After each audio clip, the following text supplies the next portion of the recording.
Nathan Aswell is a recording artist and speaker based in Vancouver, and he believes that his calling in this life is to encourage people to live big lives, one small step at a time, through his heart-centered music making, his engaging talks, and his warm listening. Nathan honors his calling by performing and speaking internationally at conferences, concerts, retreats, and churches like our own here in Unity of White Rock, presenting his music, stories, and humor with his voice and his now famous Chapman stick. Wanting to best serve during this pandemic, Nathan now offers morning musings with music and meditation every Wednesday morning at 10 Pacific time via Facebook Live. Let's relax now and listen as Nathan sings his own composition, Ho'oponopono. Take it away, Nathan. Thanks very much, Pixie. Yes, Ho'oponopono, for those of you not familiar with the word, is a Hawaiian word. It's a forgiveness prayer. I am sorry. Please forgive me. I love you. Thank you. And then there's a second part where we just sing the word, Ho'oponopono. So once again, once you feel comfortable, I hope that you do join in with me.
Just beautiful. Thank you so much, Nathan.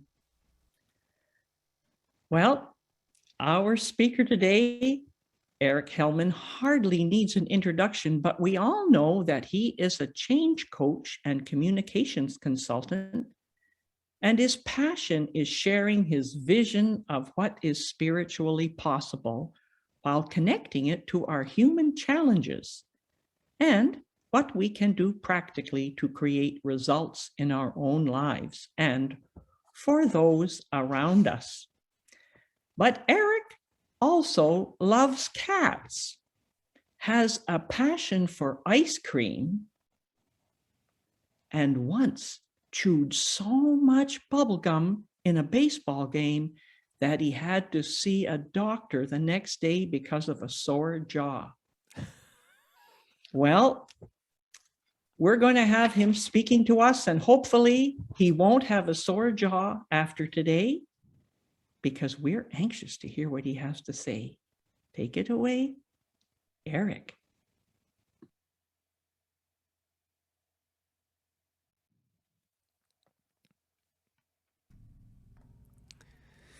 I'm going to preface Eric's talk by singing Transforming Prayer. And then we'll go into meditation.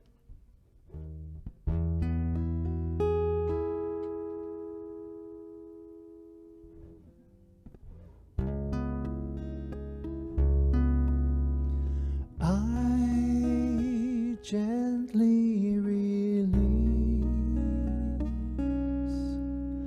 all that isn't a part of the master plan for my life, and it gently releases me.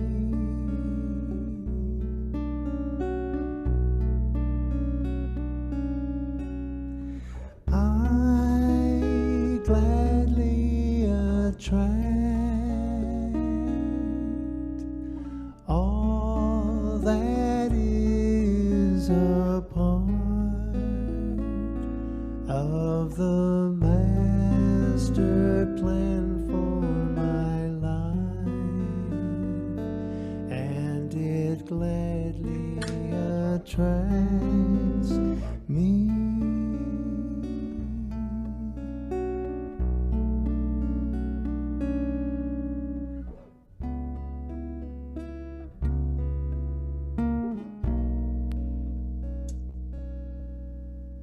Thank you so much, Brother Nathan, for your beautiful music throughout. Today, I'd like to do a little shorter meditation so as to incorporate more of it through the talk itself. With that, I invite you to take a breath. Not forced, just let it in gently.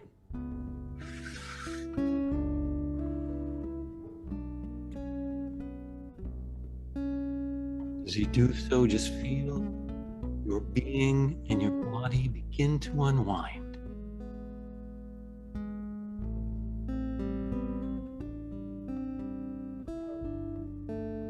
Sit back in your chair, whatever you're sitting on.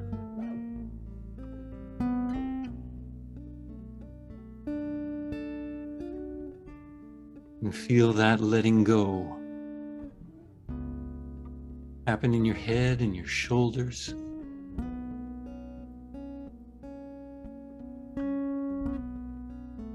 Torso and your arms.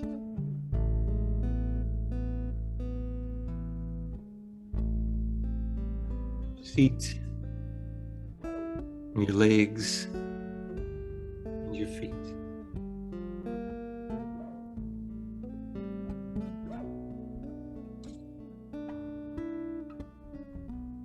Take another breath and reflect on some of the words we've heard this morning so far. I gently release all that is not part of the master plan and divine order.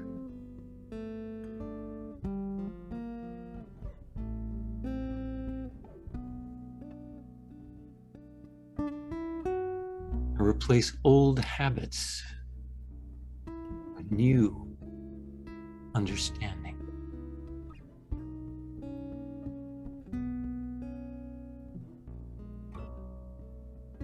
I gently let go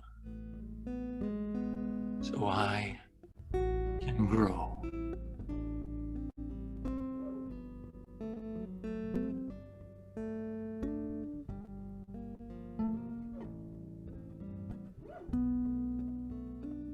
Let those words reverberate and echo through your being as we take a few moments in silence.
And now, as you begin to hear my voice again, and the gentle echoes of Nathan's music, take another breath. Feel yourself coming back to the room.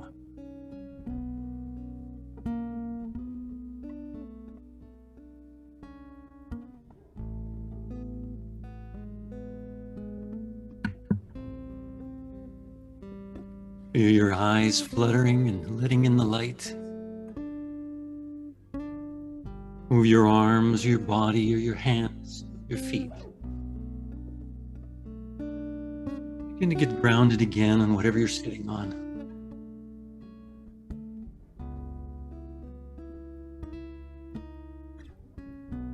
And let us give thanks for the opportunity to be here and come together this morning.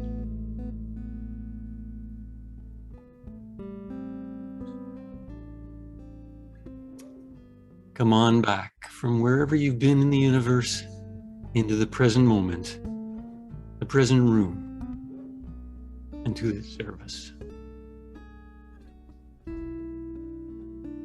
Thank you, my brother.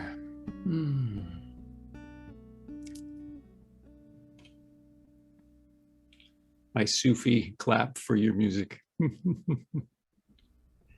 And with that, I'd like to begin into today's talk, which I've called, well, actually, it was Angelica who named it Coming to Peace with Our Past. And I thank you, Angelica, for that clarity of mind.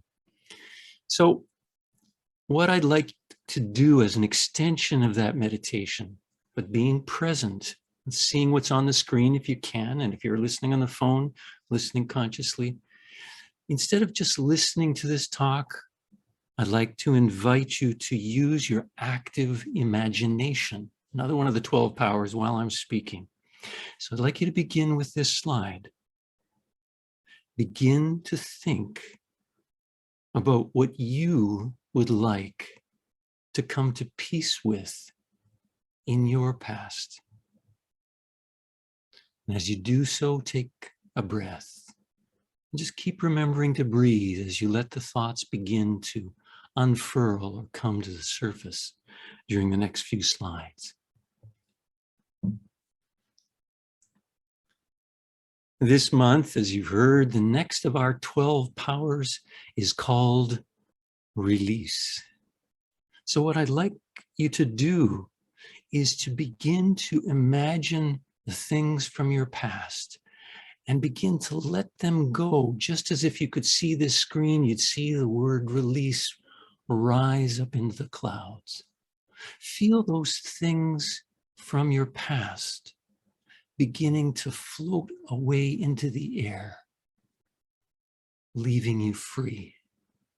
Because that's really the meaning of release, dictionary-wise, is to set free. So that's the goal today, is to be set and to set ourselves free.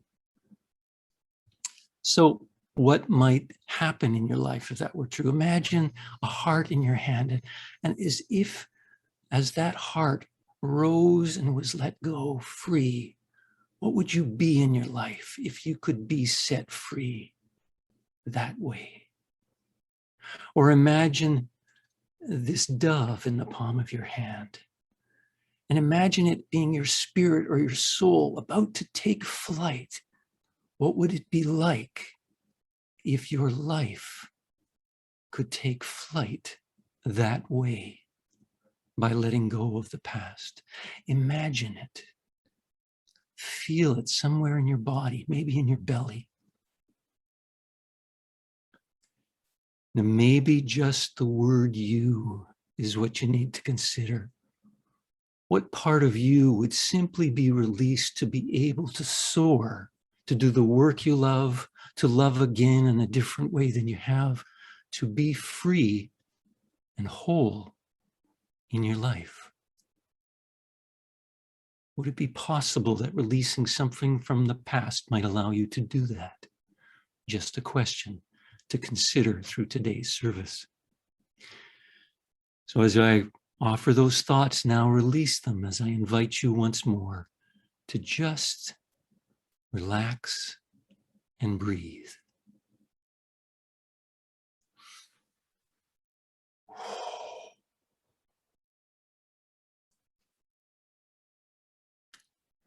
Over the next month, you're going to hear 3 words over and over again. 3 words: renunciation, elimination, and release. And since the 12 powers were developed by Charles Fillmore, and he started actually with the word renunciation, let's let him describe what he means by that in these 3 words.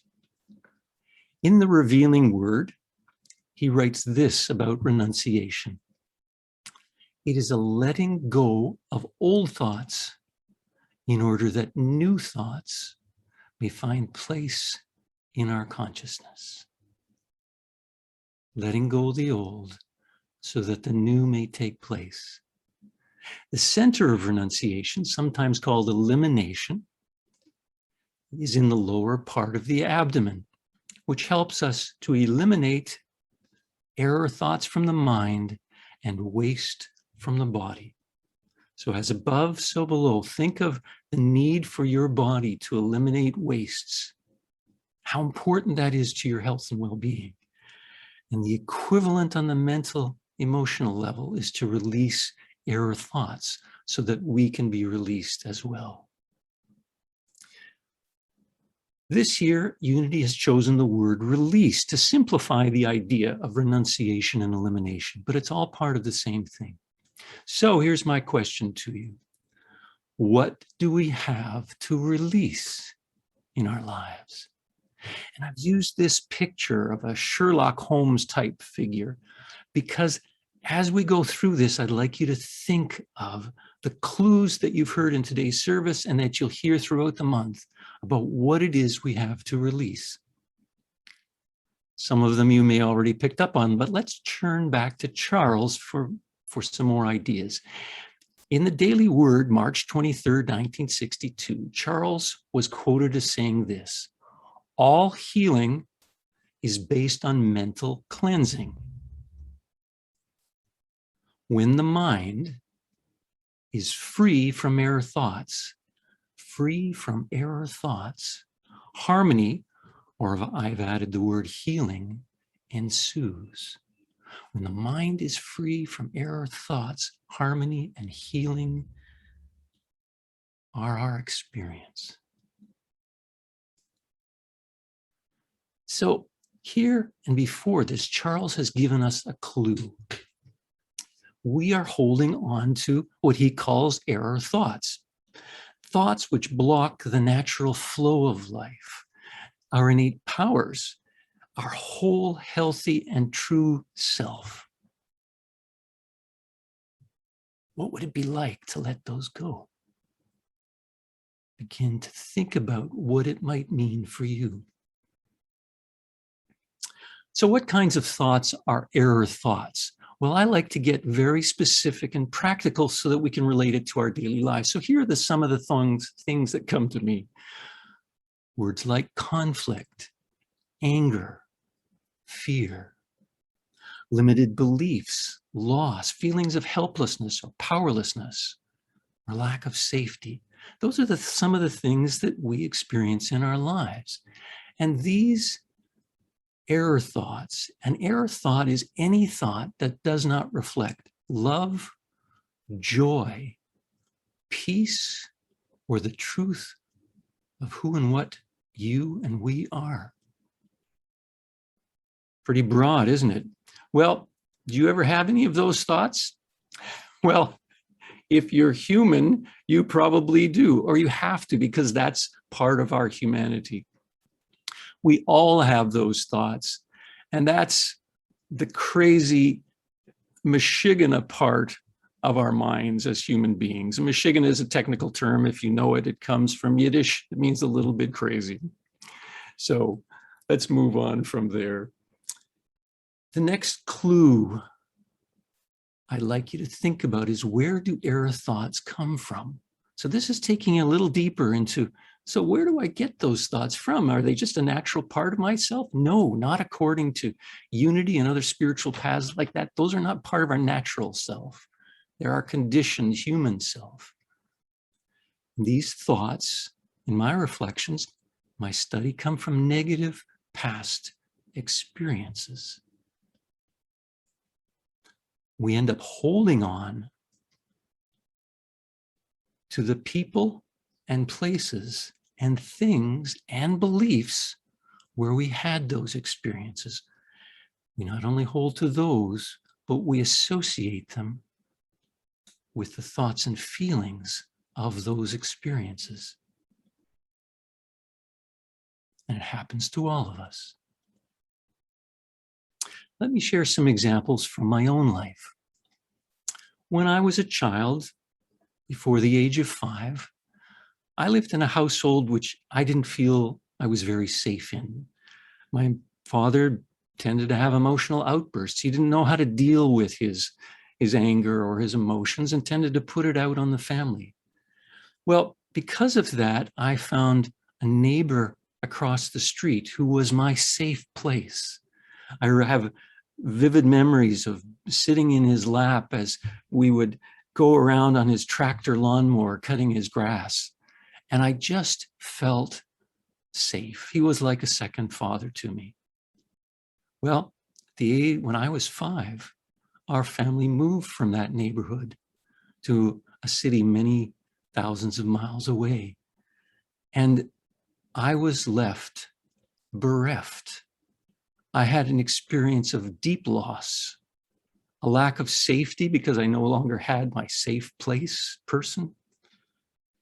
And I began to have experiences from terror, being left alone, or deep muscle tension in my belly and my legs. Didn't know why at the time, but I've now associated it for some of these experiences. Well, in my new community, I developed many close friendships, really part of all of the schooling and the community and the sports that I played. I love playing sports. But then a few years later, 7 years to be exact, we moved again. And one more time, early in my life, I lost all my significant underpinnings, community, friends, what I felt was family. And my experience again was more losses.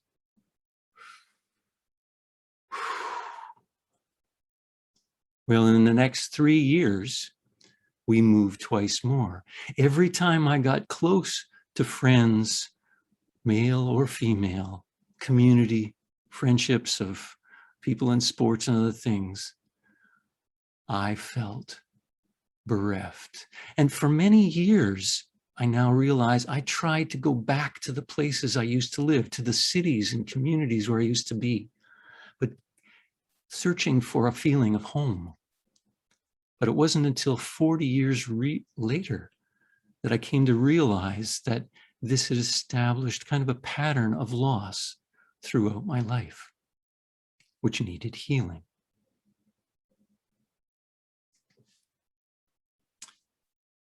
In searching for clues about release, what I've come to realize that it's not enough to know what we need to let go of, but we need to also consider why we are holding on so tightly in the first place. Because this is a way of honoring ourselves, respecting and remembering our past experiences, thoughts, and feelings to make sense of it all, like the path I've just described for you of my own journey. So why do we hold on to so many things from our past? After many years of reflections, this is what I've come to conclude.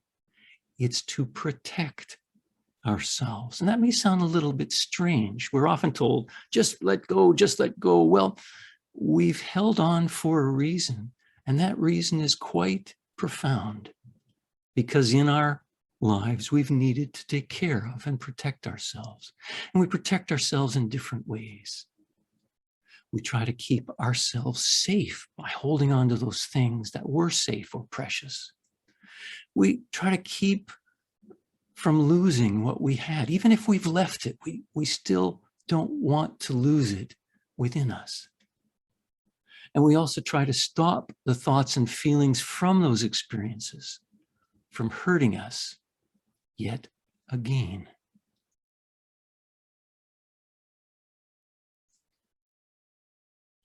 Years later, we still may be holding on, unconsciously, albeit, to the good and to the bad, to the joyful and to the painful, because we've become stuck. Another technical term. We've simply been unable to let go, perhaps because we didn't even know we were holding on in the first place. I invite you to sit back for a moment, take a breath, and to very gently ask yourself this question.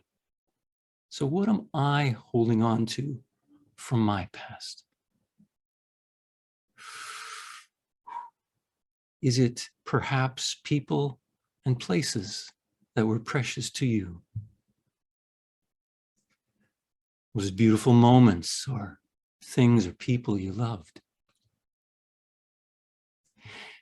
Was it struggles or difficult experiences and challenges?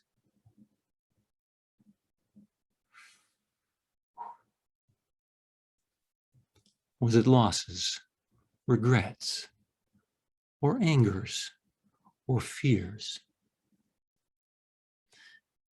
Don't push, just let them surface in their own way, in their own time. And as they do so, hold them gently, as I suggested last month with zeal, in the palm of your hands. Or perhaps like this mother with the small babe, just hold yourself and your memories in the most precious way possible. You and your life and your past are not to be negated, but honored and healed. And this is why release, this month's 12 power, is so important. It is a way of unburdening, unlocking our mind and our heart, and helping us to let go of those error thoughts of all kinds that have covered over and blocked our natural life energy, like the zeal I described last month. That's our truth. The other are like clouds over the sun. They may be present, but they will clear and can be cleared through what we do inside. So how do we do that? Well, I've got a few things from my own life experience that may be helpful. And here's the first. Relax your body and mind. Relax is really another word for release. When we hold on error thoughts, our mind and our body both get tense, just like as if we were holding a fist, but yet we don't know that we're holding it. And therefore we get symptoms coming out in our body. So some of the signs of holding on from the stress experts in the world are physical tension, headaches, high blood pressure, digestive issues, sleep problems, low energy, just some of the signs that unconsciously in mind and body we're holding on. And so part of the opportunity is to begin to be aware of and to learn how to consciously release and let go.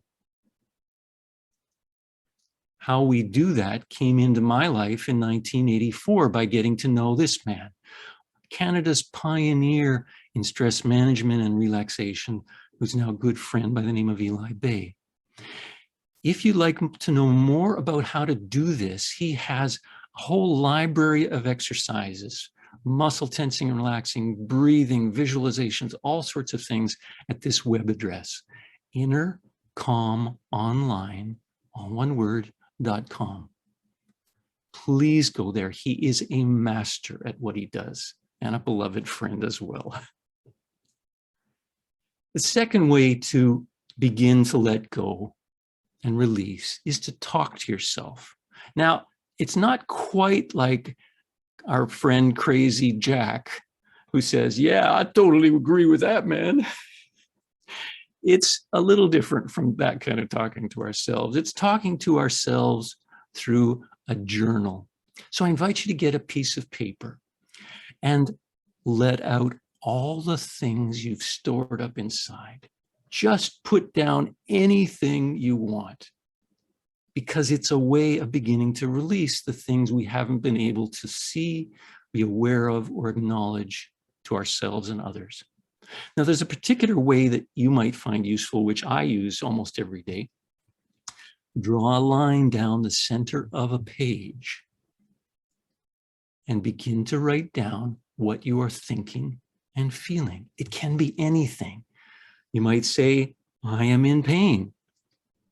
I am so angry. It's okay to let these things out to the page. You might say, God, what the heck is going on inside me? Or just the word help. Another technical term, right? Just let it up.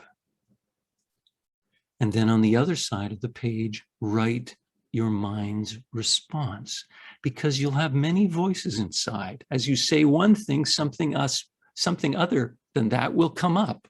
You can write it out as full sentences if it comes to you slowly. You can write it out as just the first initial of every word. If your mind is running that fast, that's all you'll have time for. Or maybe like me, you'll just start to make scribbles or marks on the page because there's so much emotion behind it. But as you can see with my hand and in my voice, I'm starting to let up that energy, and that's what it's about. Just follow your energy and your inner dialogue and see as you follow it what gets released. Now I need to take a breath after that one. The third way of how to release that I've used over the years is visualize or use active imagination. So for example, you could use the little visualization I gave you at the start of this talk about imagining something from your past and releasing it and being free of it. You might want to write out one for yourself or search online on Google for somebody who's doing a visualization like that. Or you could use one that I've told you about in past talks, done by Bell Ruth Naparstek, printed on the here if you can see it, a company called healthjourneys.com. The one I have used almost daily for 6 or 7 years is about a meditation for easing grief. Because in its music and in the invitation of this lovely woman's voice to think of a safe and relaxing place, or invite in a trusted friend or a wise soul, I start to release as I listen. And in that releasing, up comes the things I need from my past to heal and come to peace with. I can't imagine the last 7 years without it. One more thing to do, or that you can do to help release, is to ask for help. Now, I have a spoiler alert here. When you say that or consider that for yourself, your ego is likely to react this way. Don't do this, because your ego doesn't want to let them up. It's protecting you at a deeper level. It says, I need to hold on to all of those, and I don't want to look bad. I don't want to think people think badly of me. Well, see if you can gently set that aside and find someone you trust, someone who's safe, who can hear you and help you to let go. I needed to do this myself about 3 or 4 weeks ago, because all the other ways I was using were helpful, but not enough. The pressure was building inside of me, things around my mother's declining condition, or the fears that I have at a very deep level about going more public with spirituality, God, and A Course in Miracles. The tremors were coming up, and I needed to turn to professional for help. And I say that with ego reluctance, and yet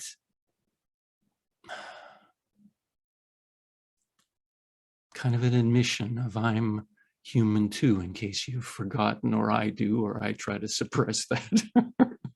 I ain't no God or saint. I'm just like everybody else. And yes, I need help too. And I invite you, if that resonates for you, to find a friend or a coach or a counselor that you can talk to.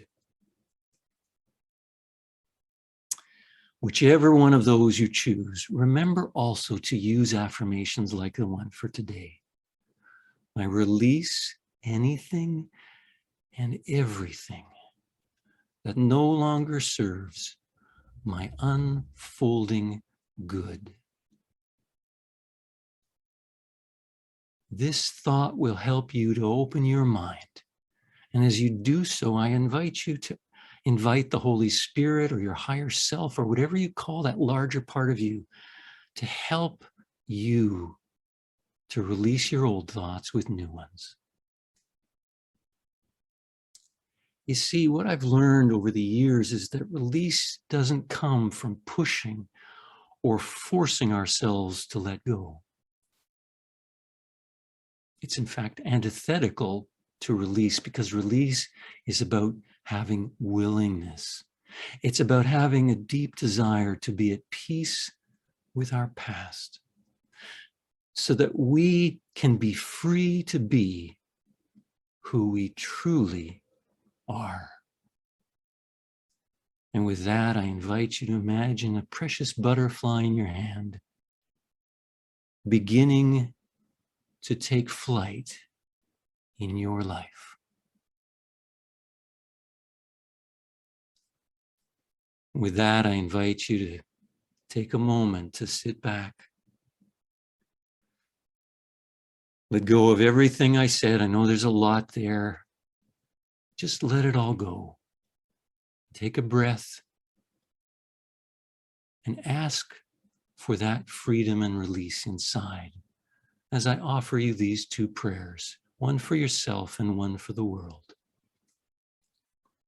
First one I've called show me. Holy Spirit, higher self, I have been holding on to some things that are getting in my way.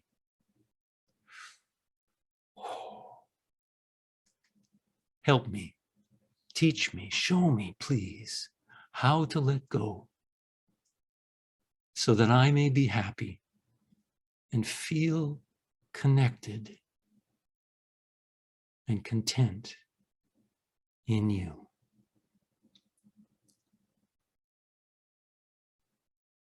And with that, I invite you to let that one go, just like that butterfly. And now our second prayer. I've called this one, Help Me to Help Others. In this week of remembrance,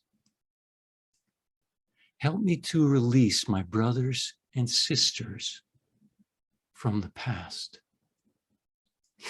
from war and from suffering, from fear and pain, and yes, even death, so that they and we may all be at peace.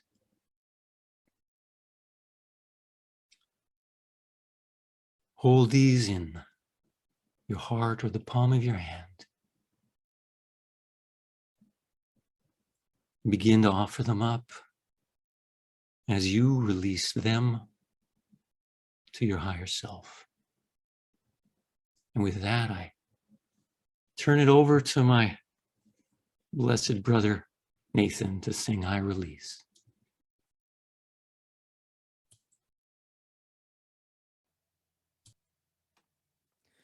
Thank you very much, my dear brother Eric. And I'm going to use a football term. I'm going to call an audible.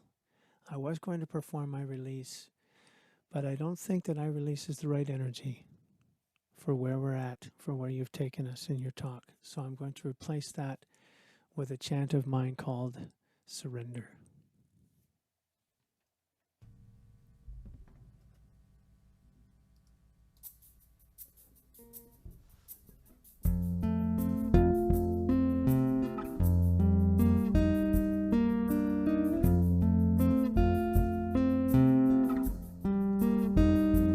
I surrender to what is. I let go of what was. I have faith in what will be. I surrender to what is. I let go of what was. I have faith in what will be. I surrender.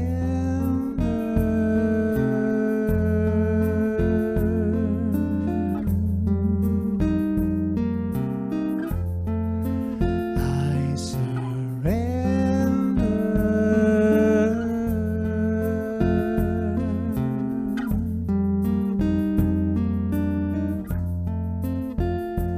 I surrender to what is. I let go of what was. I have faith in what will be. I surrender to what is. I let go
thank you ever so much, Nathan, for your heartwarming and delightful songs. And thank you, Eric, again, ever so much for your insightful and heart-centered message. Letting go and releasing is perhaps the toughest thing we do as humans. And those were gems of wisdom that you passed along to us today. So thank you both, Eric and Nathan.